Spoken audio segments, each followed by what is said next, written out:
2014년 10월 용인의 가을은 어느 때보다 푸근했습니다. 기국이라는 아이가 있었습니다. 남들보다 높은 하늘을 소유한 아이였습니다. 선천적 연골 무형성증이라는 장애를 가지고 태어나 성인이 되어도 키가 130이 채 되지 않는 아이, 그래서 남들보다 높은 하늘을 소유한 아이였습니다. 그러나 그런 장애를 가지고 태어났어도 따뜻한 부모님 아래에서 긍정적이고 또 화목하게 잘 살아갔던 친구인데요. 그런 기국이도 싫어하는 날이 있었습니다.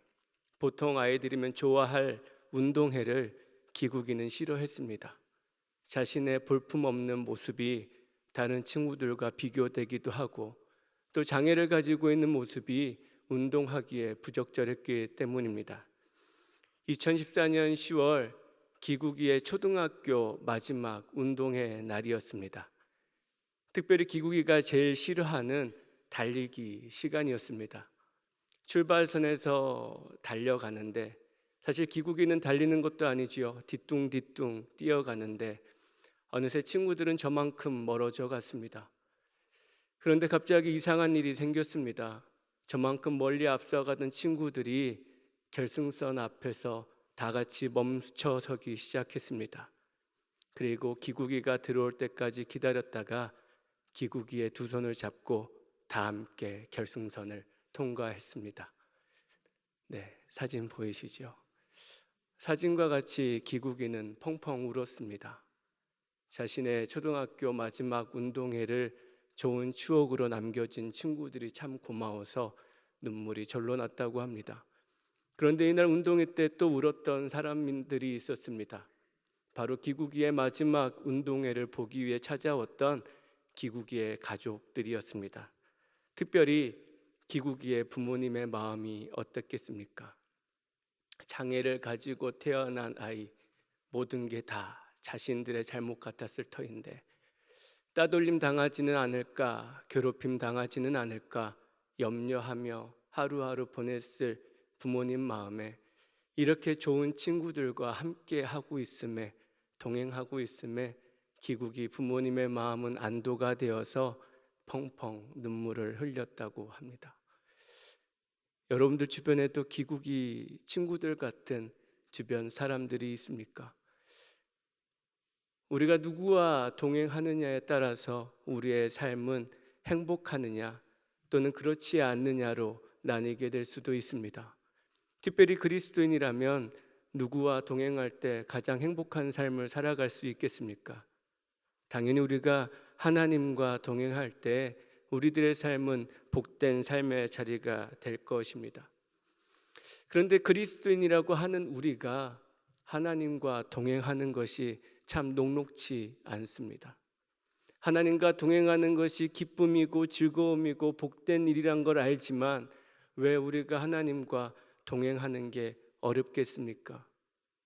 내가 하나님과 동행하려 하기보다는 나의 삶의 자리에, 나의 삶의 문제 가운데 하나님께서 임재해 주셔서 하나님이 나와 함께 해주기를 바라기만을 바라다 보니 우리가 하나님과 동행하는 게 어려운 것 아니겠습니까? 특별히 오늘 우리가 살아가는 세상은 하나님 바라보며 살아가기 참 어려운 세상입니다. 그러다 보니 하나님과 동행하기보다는 내가 살아가고 있는 삶의 문제 가운데 헤매는 게 우리들의 삶의 자리 아닌가 생각해 봅니다. 그렇다면 우리가 왜 하나님과 좀처럼 동행하지 못하겠습니까? 바로 우리가 살아가는 오늘날의 세상이 은혜를 거부하는 세상이기 때문에 그렇습니다.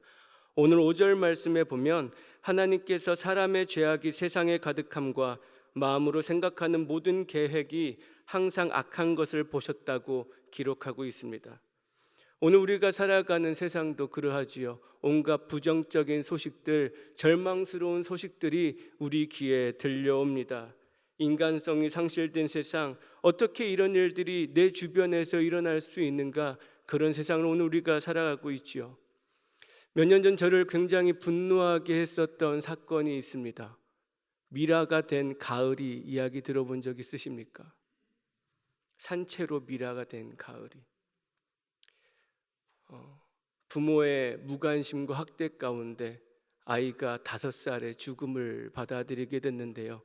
죽었을 때 몸무게가 7kg가 채 되지 않았다고 합니다. 어떻게 이런 일이 있었나 살펴보니 이 가을이의 친모가 남편의 학대로부터 이 아이를 데리고 도망 나왔다고 합니다. 그리고 지인 부부와 함께 동거하게 됐는데 하필이면 이 지인 부부도 이 가을이의 친모를 학대하고 또 성매매까지 강요했다고 합니다. 모든 학대와 성매매로 착취당하며 가을이의 친모는 가을이를 제대로 돌볼 여력이 없었습니다. 그렇게 친모와 지인 부부의 무관심과 학대 가운데 가을이는 서서히 산채로 말라 죽어갔던 것이죠. 이뿐 아니지요. 음식물 쓰레기통에 자신의 아이를 유기했다가 검거된 부모의 이야기, 입양한 아이를 무참히 폭력으로 학대하여서 죽음에 몰고 간 부부 이야기, 오늘 우리가 살아가는 세상은 어쩜 이렇게 인간성이 상실되고 고통스럽고 괴로운 소식들만 들려오는지요. 사람들 사이에서의 문제만 그렇습니까? 오늘 우리가 살아가는 이 자연 환경은 어떻습니까? 분명 하나님께서는 지으시고 보시기에 좋았다라고 했던 창조 세계인데 우리의 이기심과 우리들의 욕심이 하나님이 지으신 창조 세계를 파괴하였습니다. 파괴했을 뿐만 아니라 그 창조 세계가, 파괴된 창조 세계가 도리어 오늘날 우리를 공격하고 있습니다. 이상기후로, 신종 전염병으로, 이미 우리는 코로나19로 3년여간 일상이 정지되었던 적을 경험하기도 했습니다. 그런데 우리가 살아가는 세상이 왜 이처럼 불편하고 악한 것으로 가득할까요? 전적으로 타락한 죄인인 인간이 전적으로 타락한 상태에서 살아가기 때문 아니겠습니까? 인류의 죄는 하나님과 같이 되려는 아담과 하와로부터 시작되었다고 하지요. 그리고 이 모습은 가인이 아벨을 죽이는 데에도 영향을 주었습니다. 그러니 가인은 하나님을 떠나 에덴 동쪽 놋 땅에 거하게 됩니다. 그런데 하나님을 떠난 인간의 모습은 어떠합니까? 창세기 4장 23절에서 24절까지의 말씀입니다. 라멕의 아내들에게 이르되 아다와 실라여 내 목소리를 들으라. 라멕의 아내들이여 내 말을 들으라. 나의 상처로 말미암아 내가 사람을 죽였고 나의 상함으로 말미암아 소년을 죽였도다. 가인을 위하여는 벌이 7배일진데 라멕을 위하여는 벌이 77배이리로다 하였더라. 전적으로 타락한 죄인은 하나님과 가까이 하기를 불편해합니다. 빛되신 하나님 앞에 죄악된 자신의 모습이 드러나기 때문이겠지요.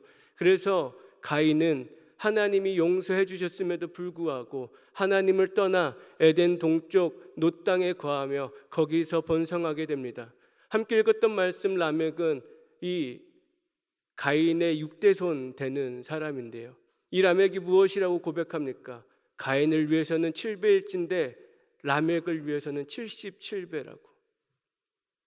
아무 죄 없는 아벨을 가인이 죽였을 때 가인을 누가 해하려고 하면 하나님께서 그 가인에게 7배 보응한다고 했는데 나는 나의 상처와 상함으로 소년을 죽였기 때문에 하나님께서 나를 위해서는 77배나 갚을 것이라는 말도 안 되는 소리를 하고 있습니다. 하나님의 긍휼하심과 용서하심을 자신의 죄를 합리화시키는 도구로 사용하고 있는 것이지요. 더 나아가 가인을 위해서는 7배일진데 라멕을 위해서는 77배라는 말은 무엇입니까? 죄가 급속히 확산되어져 가고 있음을, 커져가고 있음을 묘사하는 것 아니겠습니까? 그래서 하나님께서는 결국 무엇이라고 말씀하십니까? 오늘 본문 6절 말씀을 함께 읽어보겠습니다. 땅 위에 사람 지으셨음을 한탄하사 마음에 근심하시고, 보시기에 심히 좋으셨다고 했던 사람이 이제 하나님 보시기에 근심거리가 되었습니다. 한탄이 나오는, 한숨이 나오는 지경에 이르게 되었습니다. 여러분, 이 모습이 라멕의 시대 때만 혹은 구약의 시대 때만 해당되는 이야기겠습니까? 오늘 살아가는 우리들이 살아가는 이 세상은 어떠한 모습입니까? 생각지도 못했던 범죄가 우리 주변에서 일어납니다. 마약 청정국인 줄 알았던 우리나라가 어느새 10대 청소년들과 20, 30대 젊은이들의 마약 중독을 걱정해야 되는 지경에 이르게 되었습니다. 참 열심히 살아오셨던, 가족을 위해, 나라를 위해 희생해 오셨던 우리나라의 어르신들의 모습은 어떠합니까? 여전히 우리나라는 풍요하고 풍성하다고 하지만 OECD 국가 중 노인 빈곤율 1위, 노인 자살률 1위를 달리고 있습니다. 이 나라의 미래라고 하는 청년 세대들의 모습은 어떠합니까? 꿈을 꾸는 것조차도, 소망을 품는 것조차도 사치로 느껴지는 세상을 살아갑니다. 문명의 발달이 도리어 다음 세대들에게는 일자리를 빼앗는 지경에 이르게 되어서 이들은 하루하루를 의욕 없이 살아가는 지경에 이르게 되었습니다. 더욱 안타까운 것은 이러한 모습은 믿지 않는 사람들이나 그리스도인이나 동일하다는 데 있습니다. 그렇다면 은혜를 거부하는 세상 가운데 그리스도인들은 어떻게 살아가야 하겠습니까? 바로 은혜로 살아가야 합니다. 그리고 그 은혜는 바로 하나님과 동행하는 것입니다. 오늘 본문 말씀 8절의 말씀입니다. 그러나 노아는 여호와께 은혜를 입었더라. 하나님께서는 사람 지으신 것을 한탄하셨습니다. 그래서 하나님께서는 사람을 제하시기로 하시는데 사람만 제거하시는 게 아니라 그 기르는 가축들과 땅에 기는 짐승과 날짐승 등까지 다 멸하기로 결정하십니다. 죄는 사람이 지었는데 하나님의 창조 세계까지 파괴되는 지경에 이르게 되었습니다. 그 이유가 무엇입니까? 바로 사람이 하나님의 창조 역사 가운데 동참했기 때문입니다. 창세기 2장에서 하나님께서는 아담을 불러서 아담 가까이에 동물들을 만드시고 아담이 부르는 대로 그 이름이 되게 합니다. 여러분, 이름을 짓는다는 행위는 창조적인 행위입니다. 창조적인 행위일 뿐만 아니라 그 이름 짓는 대상에 책임을 져야 합니다. 그런데 하나님께서는 창조의 행위에 동참시켰던 인간이 죄로 말미암아서 오히려 창조 세계를 파괴하고 있습니다. 가장 중요한 역할을 인간에게 맡기셨는데 가장 중요한 역할을 부여받은 인간은 죄 가운데 살아갑니다. 결국 그래서 하나님께서는 인간뿐만이 아니라 인간이 지키고 다스려야 하는 창조 세계까지 파괴하시기로 결단하십니다. 사랑하는 여러분, 나 한 사람의 죄가 나로 끝난다고 생각해서는 안 됩니다. 나의 죄가 내가 속해 있는 공동체를 병들게 합니다. 내가 속해 있는 공동체를 파괴시킵니다. 하나님께서는 결국 이 결단을 하시는데, 그런데 오늘 함께 나누었던 8절 말씀에서 그러나 노아는 하나님께 은혜를 입었다고 합니다. 그리고 이 은혜라는 단어가 이 창세기 6장 8절에서 처음으로 언급되게 됩니다. 그렇다면 여러분, 이 은혜가 무엇이겠습니까? 이어지는 9절의 말씀입니다. 이것이 노아의 족본이라. 노아는 의인이요 당대의 완전한 자라. 그는 하나님과 동행하였으며. 오늘 본문에서 노아를 의인이라고 표현하는데요, 의인인 이유가 하나님과 동행했기 때문이라고 합니다. 이 당시엔 아직 율법이 만들어지지 않았습니다. 그러니 의인이라고 부를 만한 제대로 된 근거가 없는 상황인데, 그러나 하나님께서는 노아가 하나님과 동행했다라는 이유로 의인이라고, 완전한 자라고 말씀해 주십니다. 그리고 6장 22절 말씀에 보면 노아는 그와 같이 하여 하나님의 말씀대로 다 준행하였다 이야기를 합니다. 6장 14절부터 16절까지는 하나님께서 노아에게 방주 만드는 방법에 대해서 알려주십니다. 그리고 노아는 방주를 만들지요. 학자들에 따르면 6장 3절의 말씀을 근거로 아마도 방주를 짓는 데 걸린 시간이 120년쯤 됐을 것이다 추측하기도 하고요. 또 5장 32절에서 노아가 500세에 아들을 낳고 600세가 되던 해에 홍수가 시작된 것을 근거로 100년이 100년 동안 방주를 지었다고 보는 학자도 있습니다. 어느 게 맞는지는 저도 잘 모르겠습니다. 근데 100년이든 120년이든 어느 게 맞는 것보다는 그 100년, 120년 기간 동안 노아는 하나님의 말씀을 준행하였다라는 겁니다. 여러분, 지금 세상은 죄로 물들어가고 있습니다.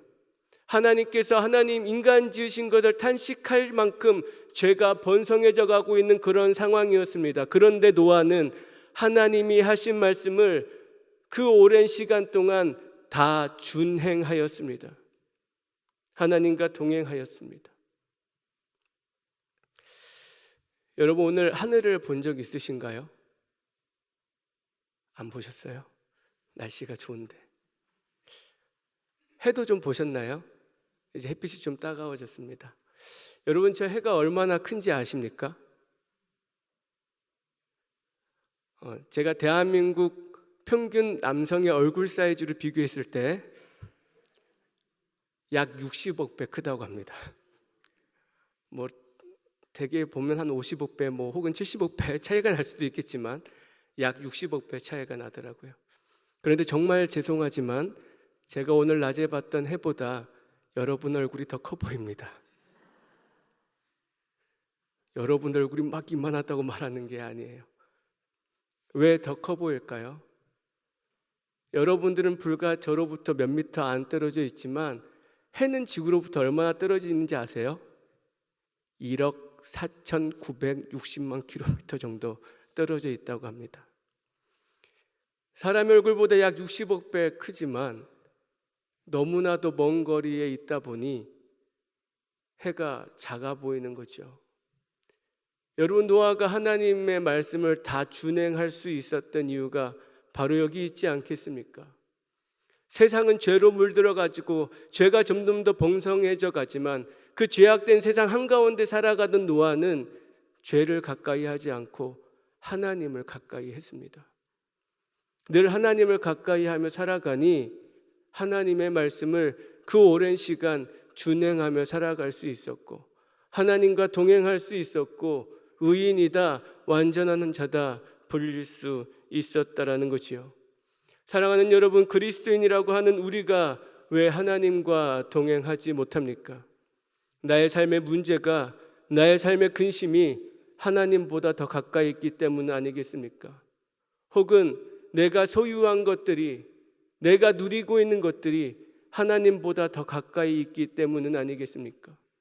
그러니 어렵고 힘든 상황임에도, 기진한 상황임에도 하나님의 은혜를 간구하지 못하고 풍성하고 넉넉한 상황임에도 하나님이 주신 은혜를 바라보지 못하고 누리지 못하는 지경에 이르는 게 오늘 우리들의 삶 아니겠냐는 거예요. 그래서 그냥 하루하루 단편적인 행복만을 추구하며 살아갑니다. 유한한 행복만을 쫓아 살아갑니다. 영원한 하나님 나라 바라보지 못하고 이 땅의 것에 매여 살아갑니다. 그 결과 세상은 점점 더 악으로 번성해져 갑니다. 그럼 우리에게 고민이 생기지요. 이러한 세상 가운데 우리는 어떻게 하나님의 은혜를 바라보며 살아갈 수 있겠습니까? 세상은 은혜를 거부하고 우리들의 시선은 하나님을 향하지 못하고 하나님과 가까이 하지 못하고 여전히 나의 욕심과 욕망은 세상의 것을 더 가까이 하며 살아가는데 그런 우리가 어떻게 하나님의 은혜를 바라보며 하나님과 동행할 수 있겠습니까? 마지막으로 우리는 하나님을 누려야 합니다. 하나님을 누리는 것이 은혜입니다. 오늘 본문 두 번째 본문 말씀을 보면 노아의 상반된 모습이 등장합니다. 9장 20절에서 21절까지의 말씀을 함께 읽어보겠습니다. 노아가 농사를 시작하여 포도나무를 심었더니 포도주를 마시고 취하여 그 장막 안에서 벌거벗은지라. 아멘. 홍수 이후에 하나님께서는 노아에게 거할 것을 마련해 주십니다. 그곳에서 노아는 포도 농사를 지으며 살아갑니다. 포도는 성경에서 풍요와 기쁨을 상징하지요. 그러니 노아가 거주했던 것은 굉장히 비옥한 땅이었을 것이고 노아는 포도 농사를 지으면서 굉장히 풍요롭고 넉넉한 삶을 살아갔을 것입니다. 그런 노아가 포도주에 취해 자신의 수치를 드러냅니다. 그런데 이게 원어적으로 살펴보니 어쩌다 한 번 실수로 포도주 마시고 취해서 자신의 수치를 드러낸 것이 아니라 노아가 포도주를 늘 가까이 하며 살아왔다는 것을 의미합니다. 즉 무엇입니까? 하나님이 아니라 하나님이 주신 것에 노출되고 하나님이 주신 것을 가까이 하며 살아갔더니 하나님 앞에 수치를 드러냈다라는 겁니다. 그리고 그 결과가 어떻게 됩니까? 9장 25절의 말씀입니다. 이에 이르되 가나안은 저주를 받아 그의 형제의 종들의 종이 되기를 원하노라 하고, 노아가 하나님을 가까이 하다가 이제 하나님이 주신 것을 가까이 하며 살아가게 됐습니다. 죄악된 세상 가운데 살아갈 때는 죄악을 가까이 하지 않고 하나님을 가까이 하며 살아가서 의인이고 완전한 자고 동행하는 자라고 은혜를 입었다라고 이야기하는 노아가 이제는 하나님이 아니라 하나님이 주신 것을 가까이 하며 살아갔습니다. 풍요함과 부유함에 취해 살아갔습니다.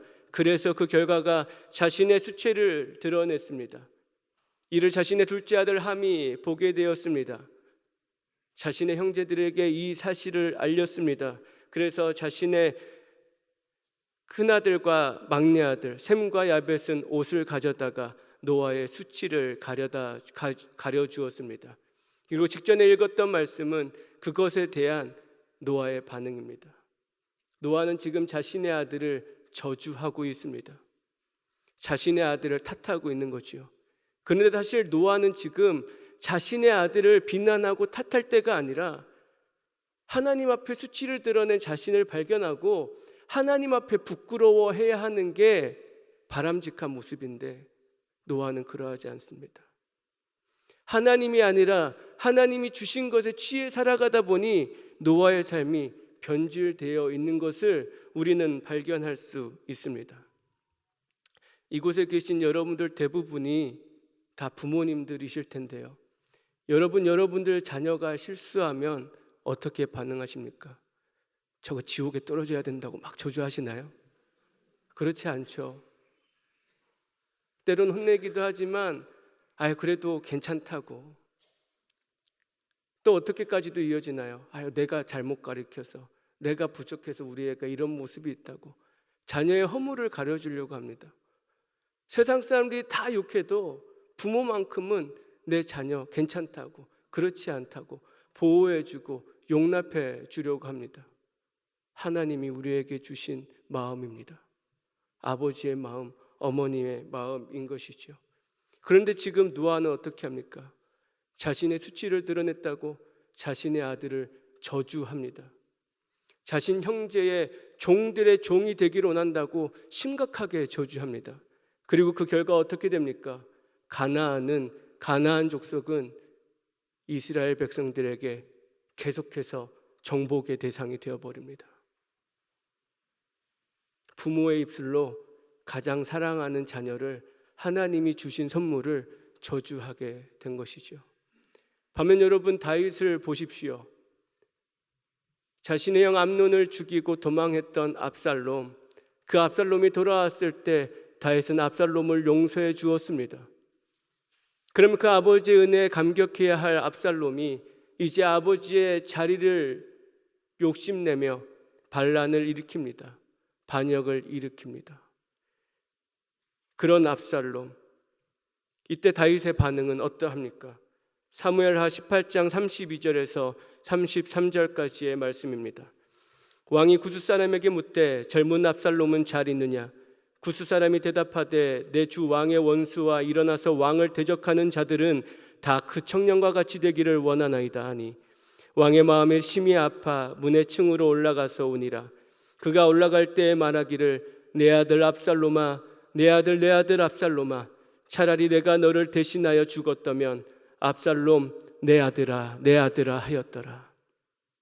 여러분, 이게 부모의 마음 아니겠습니까? 자신의 자리를 탐하며 반란을 일으킨 자신의 아들, 그래도 신하들에게 물어보지요. 압살롬의 생존 여부가 어떻게 되었느냐. 자신에게는 아들이지만 나라 입장에서는 반역을 했기 때문에 그 젊은 압살롬은 어찌 되었느냐고, 잘 있느냐라고 물어봅니다. 내 아들 압살롬은 잘 있느냐가 아니라 그 젊은 압살롬은 잘 있느냐. 그때 돌아왔던 대답은 그 청년 압살롬이 죽었다라는 이야기입니다. 이에 다윗의 반응은 내가 죽었어야 된다고, 내 아들아, 내 아들아, 심히 슬퍼하며 우는 모습. 이게 하나님이 부모에게 부어주신 인간된 하나님 닮은 부모의 마음 아니겠습니까? 그런데 노아가, 하나님께 붙들려 살아갔던 노아가 하나님이 주신 것에 붙들려 살아가다 보니 자신의 자녀를 저주하는 지경에 이르게 되었습니다. 사랑하는 여러분, 그리스도인들이 하나님과 동행하는데 그 동행이 짧게 끝나고 계속해서 이어지지 않는 이유가 무엇이겠습니까? 하나님이 아니라 하나님이 주신 것을 누리며 살아가다 보니 하나님이 주신 것에 문제가 생기고 또 그것이 계속되어지지 않으면 하나님과 동행하지 못하고 멀어져 가고 하나님을 떠나 살아가는 게 오늘 우리들의 모습 아니냐라는 거예요. 나의 삶에 하나님이 주신 것이 보이지 않으면 좀처럼 하나님과 동행하지 못하는 삶, 어쩌면 오늘을 살아가는 우리들의 모습은 아닐까 생각해 봅니다. 그런데 여러분, 반면 욥을 보십시오. 악마의 계략으로 일순간 그 풍성하던 자신의 재산이 모두 사라지게 되었습니다. 10명이 되는 자신의 자녀들도 일순간 모두 죽음을 맞아들이게 됩니다. 더 나아가 이제 자신에게도 병이 걸려서 머리끝에서 발끝까지 악성 종기가 나서 벽돌 조각으로 상처를 긁고 개가 와서 핥아주는 그런 비참한 지경에 이르게 됩니다. 그때 욥의 아내의 반응은 어떻습니까? 당신의 하나님의 이름을 욕하고 죽으라고 합니다. 근데 여러분, 이상하지 않습니까? 지금 욥과 욥의 아내의 상황은 동일합니다. 욥에게 일순간 재산이 모두 사라졌다면 욥의 아내도 마찬가지일 거고, 욥의 자녀 10명이 다 죽었다면 욥의 아내도 마찬가지입니다. 지금 둘은 동일한 상황을 마주하고 있습니다. 그런데 같은 상황 가운데 같은 것을 누리지 않고 있음을 우리는 발견할 수 있습니다. 욥의 아내는 하나님을 누리지 않고 하나님이 주신 것을 누리며 살아갔습니다.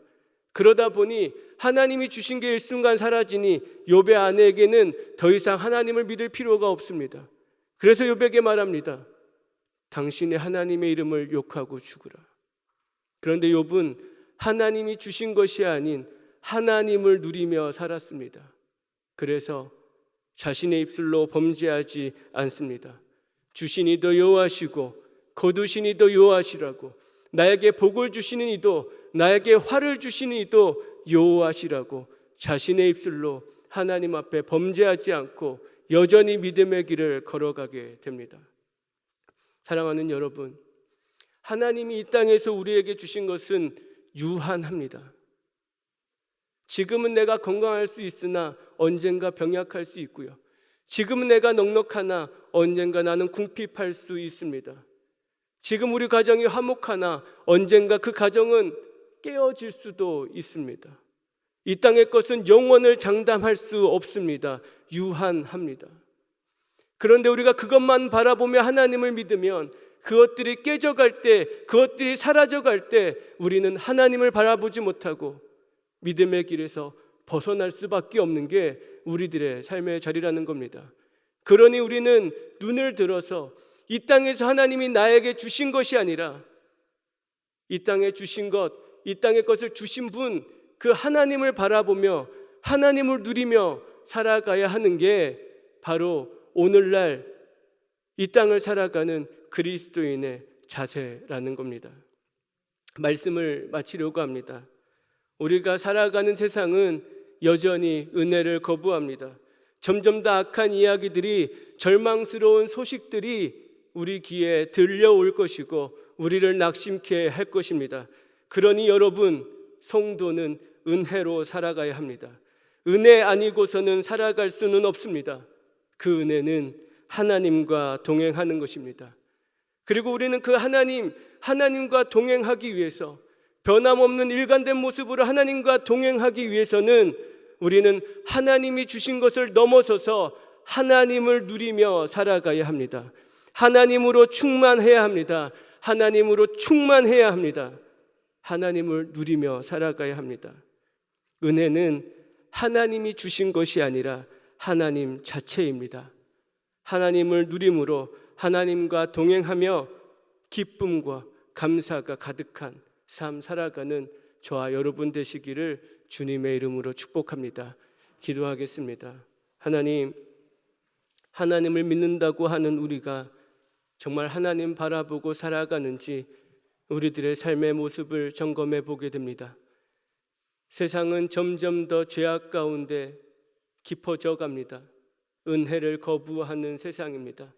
우리는 그것 가운데 하나님과 동행해야 할 것인데 우리의 시선은 계속해서 하나님이 아니라 하나님이 주신 것을 향하고 있습니다. 우리의 영안을 열어주셔서 하나님 바라보게 하여 주십시오. 하나님 바라보며 그 하나님 누리며 살아가게 하여 주십시오. 그리하여서 내 삶이 풍요할 때나 비천할 때나, 내 삶이 건강할 때나 연약할 때나, 내 삶이 화목할 때나 불편할 때나 언제나 주님 손 붙들려 살아가는 성도의 삶 살아가게 하여 주시옵소서. 그리하여서 늘 주님 안에서 기쁨 가득한 삶, 행복한 삶 살아가시는 주님의 모든 권속되게 하여 주시옵소서. 감사드리며 예수 그리스도의 이름으로 기도드립니다. 아멘.